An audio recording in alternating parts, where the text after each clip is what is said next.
New York City mayoral candidate Zohran Mamdani's progressive policies are exciting many on the left while drawing some skepticism from more moderate voters. Among the things he's calling for: raising taxes on corporations and the 1%, building more affordable housing, freezing the rent of rent-stabilized housing, creating city-owned grocery stores, providing free childcare for children ages 6 weeks to 5 years old, and making New York City buses free. Back with us, Zohran Mamdani. Thanks again. So a lot of the things that you have promised to do sound very appealing. They sound popular. They are popular, for that matter, but they're expensive, and you don't actually control the funding mechanisms for a lot of these things, because ever since the 1970s, Albany, even when New York City almost went bankrupt, Albany sets tax rates for corporations and for individuals, for example. And Governor Kathy Hochul has even said on the record she ain't going to raise those taxes. So let's take a listen. His whole campaign is based on raising taxes, which he says that he can get you to be on board with. Would you be on board with that? No, I'm not raising taxes on people at a time when affordability is the big issue. I'm actually cutting middle-class taxes. Even on the wealthy. I don't want to lose any more people to go to Palm Beach. So where do you go from here? I think the same way that we got here, right? When we began this campaign, the whole idea of us being able to win the Democratic nomination was considered to be a non-starter.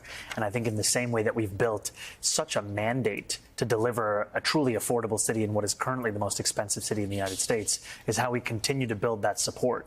And we've seen in Albany that these ideas of taxing the 1% and the most profitable corporations to fund a more affordable life for all are things that actually have quite a bit of support within the legislature.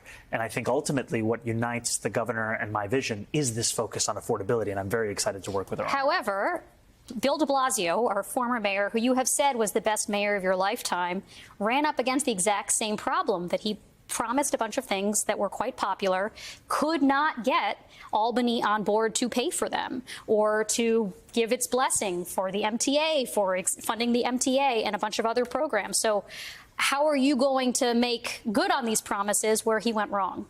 I think actually that Bill de Blasio's central promise of his campaign was universal pre-K, and that's now one of the most... But that was one priority, right? Yes. He put a lot of political capital into it. I just read off a list of like 10 things that you are saying you want to do. And let me go through them one by one. Freezing the rent for more than 2 million rent-stabilized tenants is something that the mayor can do through the Rent Guidelines Board. Previous administration did it 3 times. Municipal grocery stores, I proposed a pilot, 1 in each borough. That's 5 in total, at a total cost of $60 million, less than half of what the city's already set to spend on subsidizing corporate supermarkets at a cost of $140 million. Then when it comes to the need of working with Albany, that's for free buses, that's for universal childcare. Free buses costs about $700 million a year, universal childcare around, let's say, $6 billion. Significant amounts of money. But the point that I am also making here is that universal childcare is a priority of Governor Hochul. Fast and free buses we've already seen be successful at the city level. And I am confident of our ability, in the same way that Bill de Blasio was able to build a large-scale mandate to deliver on universal pre-K, and now it's celebrated by everyone, that we can actually get that same kind of political movement to deliver on these very things. Speaking of the political movement, I want to ask you about some of the coalition building work you still have ahead of you, particularly with older Black voters. Some of them are not sold on you yet, not because they wouldn't benefit from many of the things that you just laid out. In fact, rent stabilization, they're in many cases very likely to benefit from in many of the neighborhoods of this city. But at times they've expressed skepticism, concern that you won't be able to get more moderate white voters to support you, or that they distrust some of the white young progressives who've been part of fueling your movement. How do you make inroads there? And what's your message to voters who aren't sure you're old enough, experienced enough, and ready to build those relationships in their specific community? I think the first thing is to approach those conversations with an understanding that I have to earn that support. And there are many older voters, older black voters, who the first time they may have heard of me might have been through the more than $30 million that was spent against me over the course of the primary. In many cases, yeah. And ultimately, when I would go to a church on Sunday, a lot of times when I'd be having conversations, the questions that would be raised would be about those attack ads that people had seen in 30-second increments, or a mailer in their mailbox, or something they heard on the radio. And I would introduce myself. And ultimately, I was only able to reintroduce myself to so many people, given the scope of the attacks against me. These next few months are an opportunity to continue to do just that.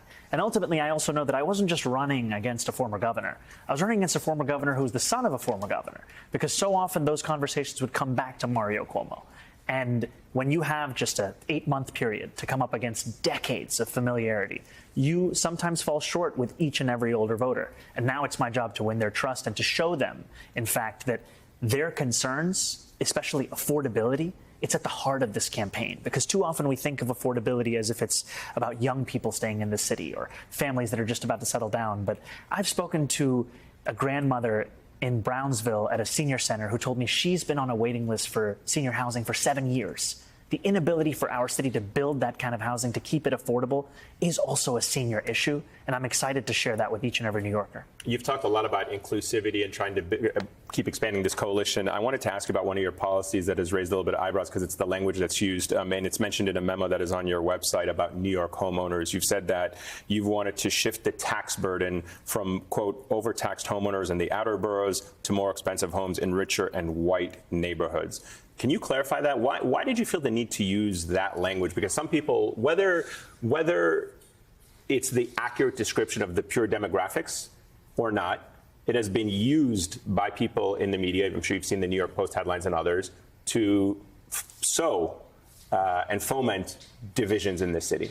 Why did you feel the need to use that language? It was more of a description of the neighborhoods that are currently being undertaxed, as opposed to the intention of where we would tax New Yorkers. Nothing can be worked backwards from some kind of racial goal in this city. It has to be a system that is actually equitable. And what we've seen time and again is that the property tax system is something that is unfair, and it is something that even Eric Adams acknowledged when he was running in 2021, something that he promised to rectify within 100 days of becoming the mayor.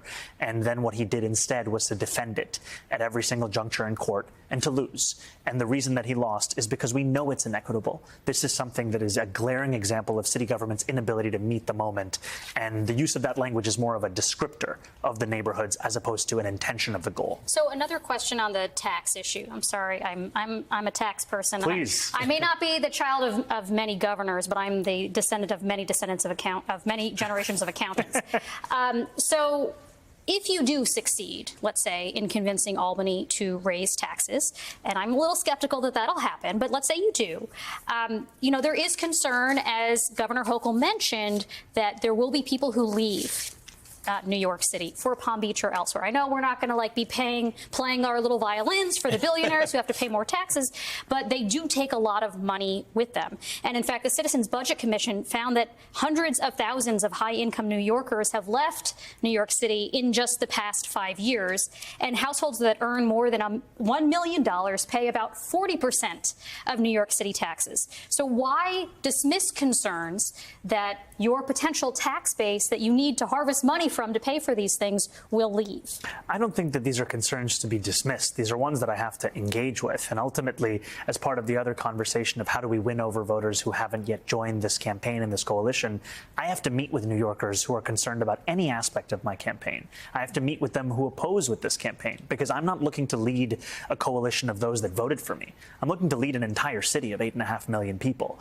And the reason that I believe that we need to increase taxes on the 1% and the most profitable corporations is because of the fact that those are taxes that would then pay for a better quality of life for all. But only if they stay. And the reason that I believe that they would stay, because I want them to stay, is that when the Fiscal Policy Institute did an analysis of the top 1% of New Yorkers, they found they leave at 1/4 the rate of other income brackets. And when they do leave, they go to other states that are considered high tax, New Jersey or California. I've seen this study, and I have to say I'm a little dubious, because we're talking about a major change in the tax system that would hasten departures that are already happening. Again, we've lost hundreds of thousands of wealthy New Yorkers already. We now have more millionaires than we did in 2021 in this state. And the reason that I'm confident is all I'm speaking about is a 2% increase in income taxes for New Yorkers who make $1 million or more a year.